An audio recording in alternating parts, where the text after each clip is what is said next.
கேரளாவில் கனமழை வெள்ளப்பெருக்கு மற்றும் நிலச்சரிவில் சிக்கி உயிரிழந்தோர் குடும்பத்தினருக்கு மக்களவை எதிர்க்கட்சித் தலைவர் ராகுல் காந்தி, காங்கிரஸ் பொதுச் செயலாளர் பிரியங்கா காந்தி ஆகியோர் இரங்கல் தெரிவித்துள்ளனர்.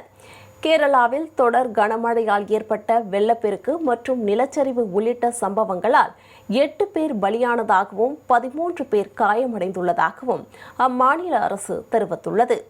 மேலும் 8 பேர் காணாமல் போனதாக கூறப்பட்டுள்ளது. பத்தனம்திட்டா, கோட்டயம் உள்பட 9 மாவட்டங்களுக்கு சிவப்பு எச்சரிக்கை விடுக்கப்பட்டுள்ளது. இந்நிலையில் கேரளாவில் கனமழையால் உயிரிழந்த 8 பேரின் குடும்பங்களுக்கு ஆழ்ந்த இரங்கலை தெரிவிப்பதாக ராகுல் காந்தி தெரிவித்துள்ளார்.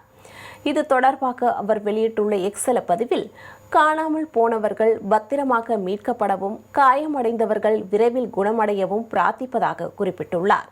மீட்பு பணிகளுக்கு அனைத்து காங்கிரஸ் தொண்டர்களும் தன்னார்வலர்களும் உதவ வேண்டும் என்றும் அவர் கேட்டுக் கொண்டுள்ளார். இதேபோல் பிரியங்கா காந்தி வெளியிட்டுள்ள எக்ஸல பதிவில், பேரழிவை ஏற்படுத்திய மழையால் அன்புக்குரியவர்களை இழந்த குடும்பத்தினருக்கு ஆழ்ந்த இரங்கல் தெரிவிப்பதாக கூறியுள்ளார். இந்த இக்கட்டான நேரத்தில் காங்கிரஸ் தலைமையிலான ஐக்கிய ஜனநாயக முன்னணி அரசு களத்தில் இறங்கி நிவாரணம் மற்றும் மீட்பு பணிகளை விரைந்து மேற்கொண்டு வருவதாக அவர் குறிப்பிட்டுள்ளார்.